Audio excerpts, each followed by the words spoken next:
A cidade é sua. Quem escuta, sabe.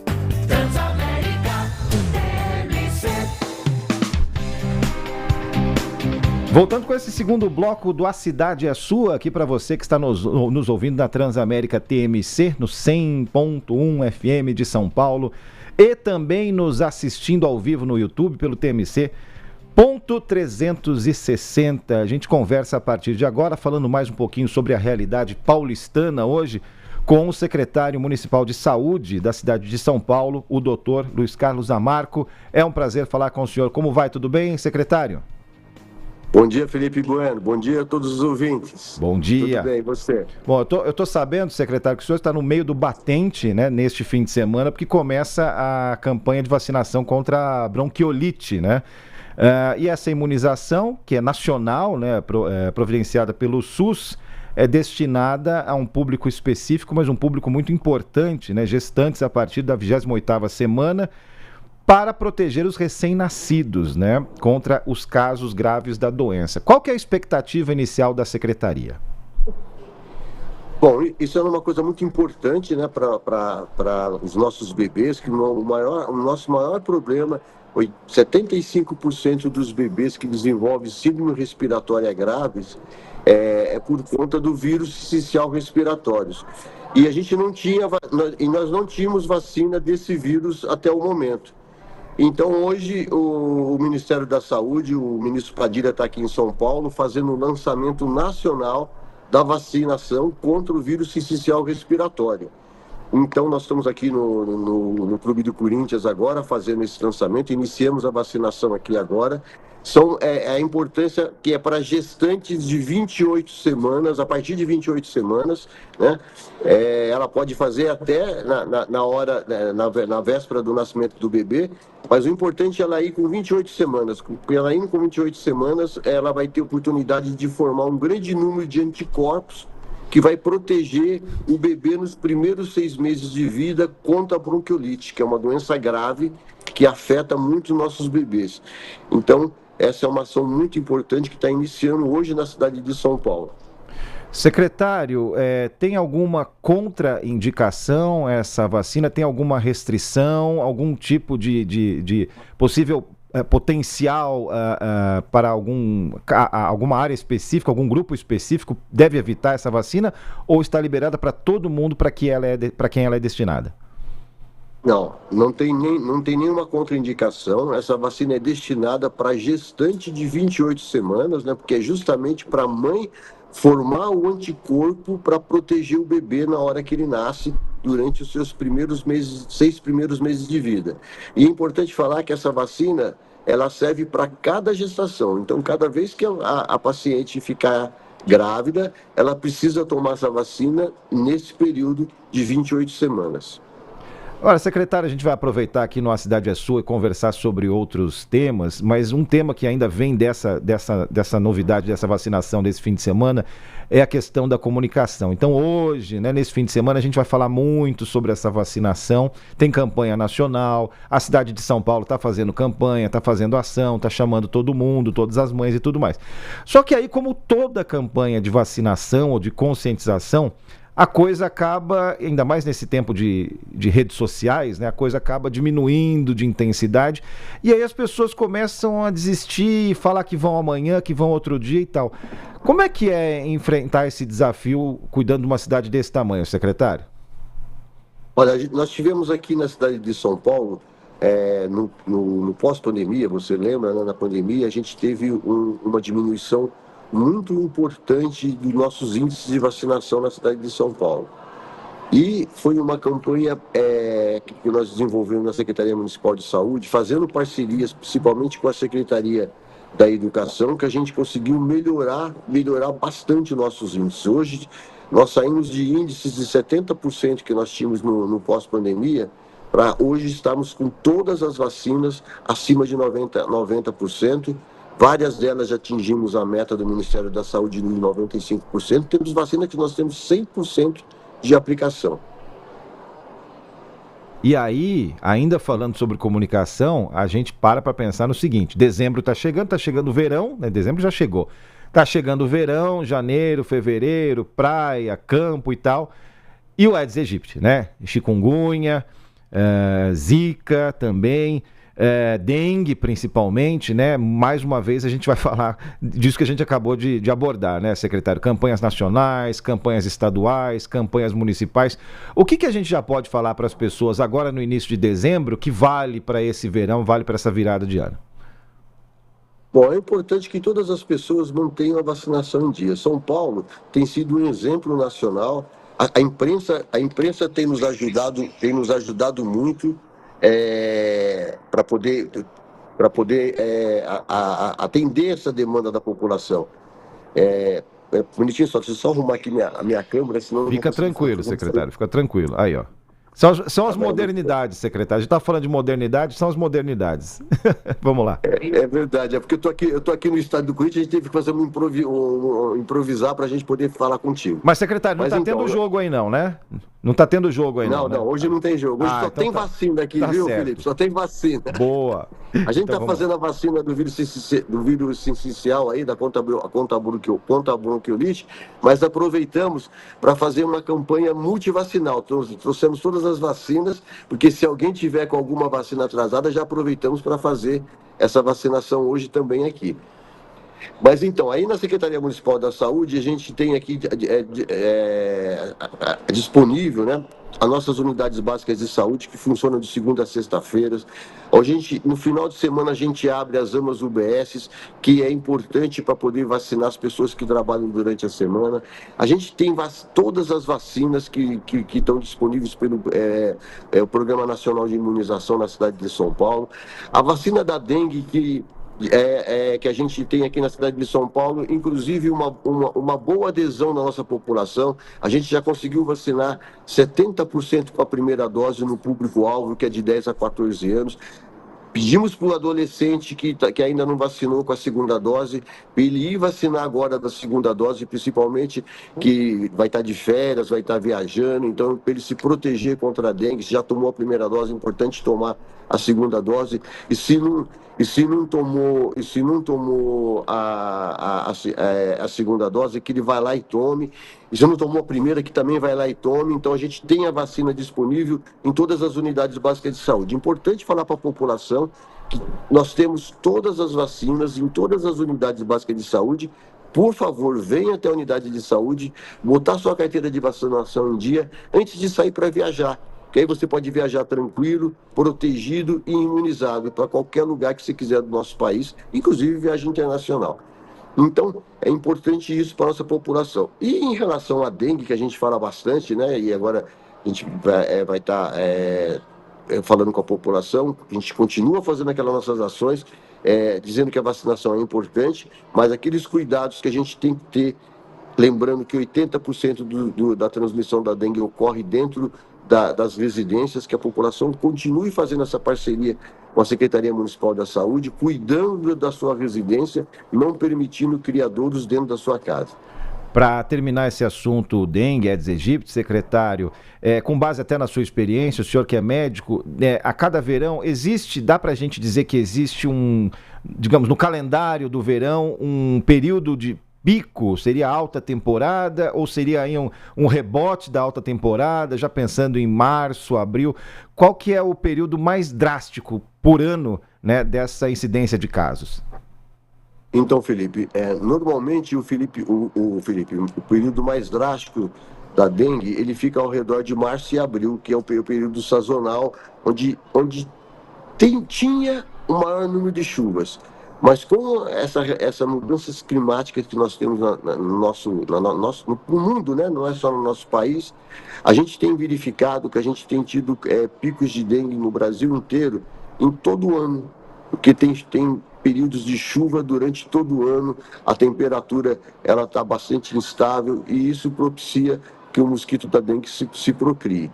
Então, São Paulo tem conseguido fazer um trabalho de prevenção muito importante. A imprensa nos ajuda muito, fazendo divulgação, orientando a população com os cuidados que ela tem que ter e com aquelas ações que a gente tomou desde 2024, que a gente não parou, né? Que são os drones, aplicando larvicida, fazendo o casa a casa com nossos agentes, trazendo orientação para a população.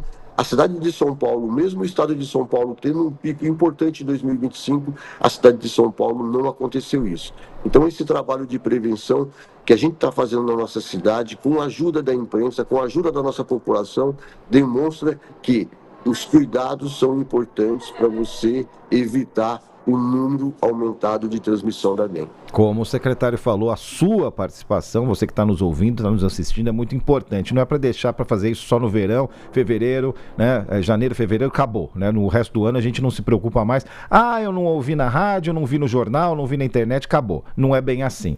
Agora, secretário, a gente pode falar de outros assuntos aqui ligados à importância da saúde para o paulistano, e tem aqui algumas participações dos nossos ouvintes.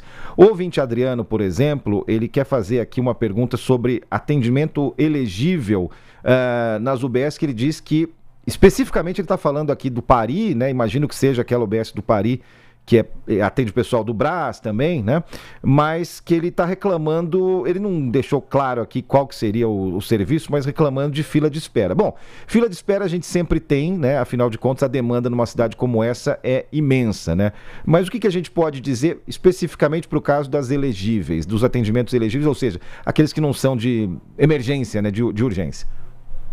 Então, o que a gente tem feito nas nossas unidades básicas de saúde, viu, Felipe? Porque, assim, os atendimentos das UBS, eles são organizados de atendimento ambulatoriais, onde onde o paciente ele faz acompanhamento e marca consulta de retorno.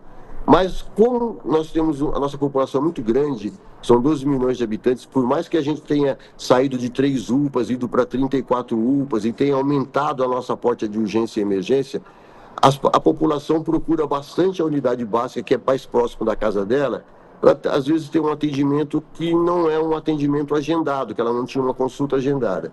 Então, para isso, nós colocamos em todas as unidades básicas de saúde um serviço de triagem, onde o paciente, quando ele chega com alguma queixa, ele vai passar por esse serviço de triagem e, se realmente ele tiver um problema de saúde que precisa ser atendido naquele momento, ele vai ser encaixado nas consultas daquele dia para que o médico possa atender. Então, isso é uma organização que nós fizemos em todas as nossas unidades básicas de saúde, inclusive aí na região do Pari, a nossa unidade básica de saúde, porque aí é uma região onde a gente tem bastante pessoas de outros países, inclusive. A gente tem uma organização nessa unidade básica de saúde, atendendo várias línguas, inclusive vários costumes, para poder trazer essa população para dentro da nossa unidade e poder fazer uma saúde preventiva nessa região. E olha aqui que legal, secretário, sendo honesto aqui, trazendo as mensagens que os ouvintes estão mandando. A Flávia, ela é de Santo Amaro, ela disse que o atendimento na UBS próxima da casa dela, não mandou o endereço, é melhor que de plano de saúde. Então, tem gente muito feliz também com o atendimento. Tem algum treinamento específico para a pessoa que trabalha na saúde pública? Porque com certeza, né, a gente tem uma certa experiência de cobrir isso, e o senhor com uma experiência muito maior ainda. É um trabalho mais difícil porque, como o senhor falou, 12 milhões, né? Uma massa de gente todo dia, né? Inclusive, né, fim de semana, feriado, tem tudo isso, né? Bom, você vê, nós temos 123 mil funcionários na saúde para atender toda essa população. Então, a gente faz um treinamento constante com a nossa população. Dentro da Secretaria da Saúde, eu tenho um setor que chama Escola da Saúde, que é só para fazer treinamento, viu, Felipe? Então, à medida que nós vamos... A gente trabalha junto com os conselhos de saúde de cada unidade básica de saúde. À medida que a gente verifica que está havendo uma reclamação repetida naquela unidade básica de saúde, a gente faz uma reunião com os profissionais daquela unidade, pega a escola de saúde, faz um treinamento, vê qual a melhor maneira da gente atender melhor aquela população de acordo com os anseios e com a necessidade. Porque São Paulo é uma cidade muito grande e cada região ela tem uma necessidade, cada região você tem que pensar ela de uma determinada maneira. A população daquela região nos ajuda a fazer isso, para ver qual é a necessidade que aquela região tem e qual a melhor forma da gente poder fazer um trabalho que atenda aquelas necessidades. Agora, secretário, A Cidade é Sua, esse programa do qual o senhor está participando hoje, a gente geralmente traz um prefeito, secretário, uma prefeita, enfim, de uma cidade e desenvolve os problemas, né, e as soluções previstas. Agora a gente está falando especificamente de saúde. E eu sempre faço uma pergunta para esses prefeitos e essas prefeitas, que é aquela questão, e o senhor conhece essa questão muito bem, que é a importação e exportação de pacientes. Quanto menor é a cidade acaba não tendo um atendimento satisfatório de saúde, então ela vai exportando esses pacientes para cidades maiores, para cidades médias, e aí, dada a complexidade, vão para cidades maiores e maiores e maiores, né? Por exemplo, uma cidade pequena da região de Campinas, por exemplo, talvez não tenha soluções para os problemas locais. Então aí, onde eu quero chegar? São Paulo é o centro de tudo isso no estado de São Paulo. Não tem como fugir disso. É uma responsabilidade imensa que ninguém quis. Simplesmente herdamos essa responsabilidade. Como é que é cuidar disso, desse fluxo imenso, né, nos hospitais de especialidades que nós temos, no eixo da Paulista, na região das clínicas, Santa Casa e tudo mais?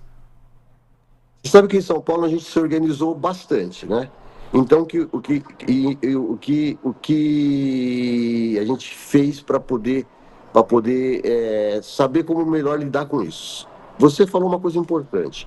Nós temos 12 milhões de habitantes na cidade de São Paulo, e aí toda vez que eu vou discutir isso com o governo federal, o governo estadual, ele me diz que são 6 milhões só que são SUS dependentes. Nós desenvolvemos uma tecnologia na cidade de São Paulo hoje, então eu tenho um atendimento hoje tudo por monitoramento, prontuário eletrônico e pelo CPF. Então, eu sei exatamente quantos CPFs são atendidos na cidade de São Paulo. Nós conseguimos desenvolver isso nos últimos 2 anos. E a nossa experiência foi o nosso primeiro monitoramento em 2024, que foram 14 milhões de CPFs que passaram em consulta no município de São Paulo. Então, se eu tenho na cidade de São Paulo 6 milhões que são dependentes, 8 milhões foram pessoas que vieram de fora se consultar na nossa cidade. Então, isso é uma coisa que a gente paga por ser eficiente. São Paulo foi considerado pelo 5º ano consecutivo como o melhor serviço público aí pelo Datafolha, né? Então, isso significa que as pessoas gostam do nosso trabalho, que querem vir para a cidade de São Paulo. E dá esse resultado que eu acabei de te falar. 14 milhões de CPFs passaram em 2024 na nossa cidade. Então a gente tem que organizar a cidade para atender a nossa população e para ajudar os outros municípios vizinhos. E eu imagino que aí a gente tenha uns aspectos específicos dessa demanda que São Paulo tem. Por exemplo, a questão da administração dos leitos, né? Qual região que está superlotada, qual região que não está, como é que funciona isso? A própria circulação dentro da cidade de São Paulo por especialidade, por necessidade. A gestão das equipes de atendimento. E outra também que é importante falar, a gestão de suprimentos e medicamentos, que é relevante também, né? Não adianta chegar num hospital, né, e a pessoa não ter as condições, o médico não ter condições para fazer uma cirurgia, por exemplo. Imagino que essas coisas sejam muito difíceis de cuidar também, secretário. Ô Felipe, eu te falei aqui, a gente é o 5º ano consecutivo o melhor serviço público, mas a gente só conseguiu isso, viu, Felipe? Porque São Paulo saiu de um investimento de 10 bilhões por ano para esse ano fechar em 26 bilhões. Então, se eu não tiver um prefeito, no caso nosso prefeito Ricardo Nunes, que investe na saúde, não adianta eu ter equipe, não adianta eu ter estrutura, que eu não vou conseguir atender a população, porque saúde ela custa caro e a gente precisa de recurso para poder fazer isso.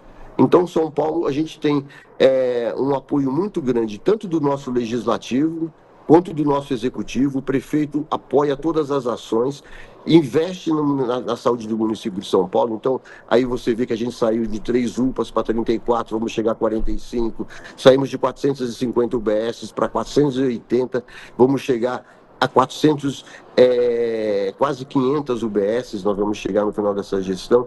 Então, esse trabalho, cuidando do vazio assistencial, levando saúde nas regiões mais distantes, é que nos permite cuidar da população com qualidade e dar um atendimento com eficiência e fazer esse trabalho. Como você falou dos leitos, a gente fez todo um trabalho, como eu te falei agora, na urgência e emergência, criando UPA. Quando você cria UPA, você cria novos leitos. Com essa quantidade de UPA que nós criamos, nós colocamos 1.000 leitos de urgência e emergência para receber a pessoa. Agora eu preciso de leito de internação.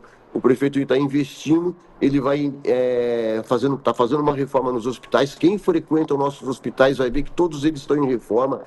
Mas até vou aproveitar para pedir desculpa para a população pelo transtorno dessa reforma, mas essa reforma é para entregar mais 1.572 leitos para a cidade, que vai ser até o final de 2027, a gente vai estar entregando para poder atender toda essa população da nossa cidade, inclusive essa população que procura o atendimento, que são de outras cidades, que vêm até a nossa cidade para ser atendido.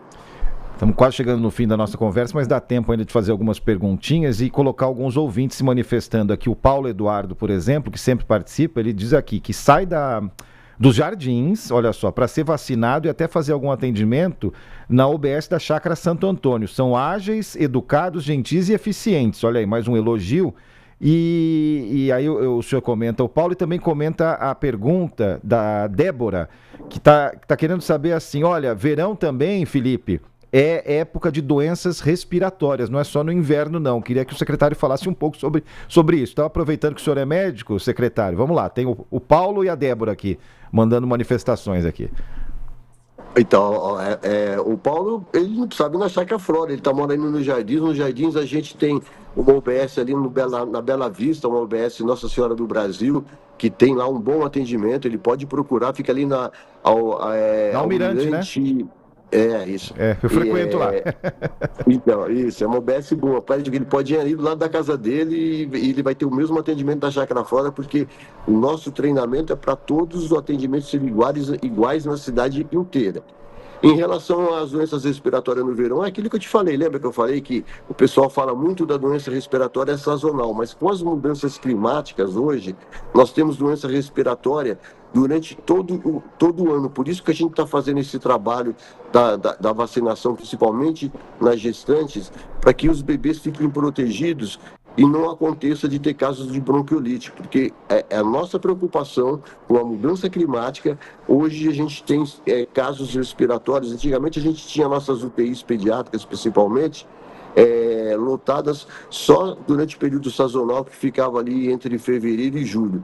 Agora a gente tem a UTI, as nossas UTIs sempre com a capacidade máxima lotada durante o ano inteiro, por conta das mudanças climáticas, inclusive no verão a gente tendo casos de doenças respiratórias graves. Agora, secretário, já chegando pertinho do fim da nossa conversa aqui, já agradecendo a vossa participação, o tempo que o senhor está destinando aqui para a gente da TMC, e muito legal que muita gente está participando aqui, dada essa descrição toda que o senhor fez do sistema de saúde do município de São Paulo, quais são os desafios, quais são os objetivos para o ano que vem, né? A gente está fechando um ano com conquistas e também com desafios. Qual que é a principal demanda hoje? As pessoas batem a porta da Secretaria Municipal de Saúde pedindo o que mais, né, o que além, e será que essas demandas vão ser resolvidas em 2026? Queria que o senhor falasse um pouco sobre isso.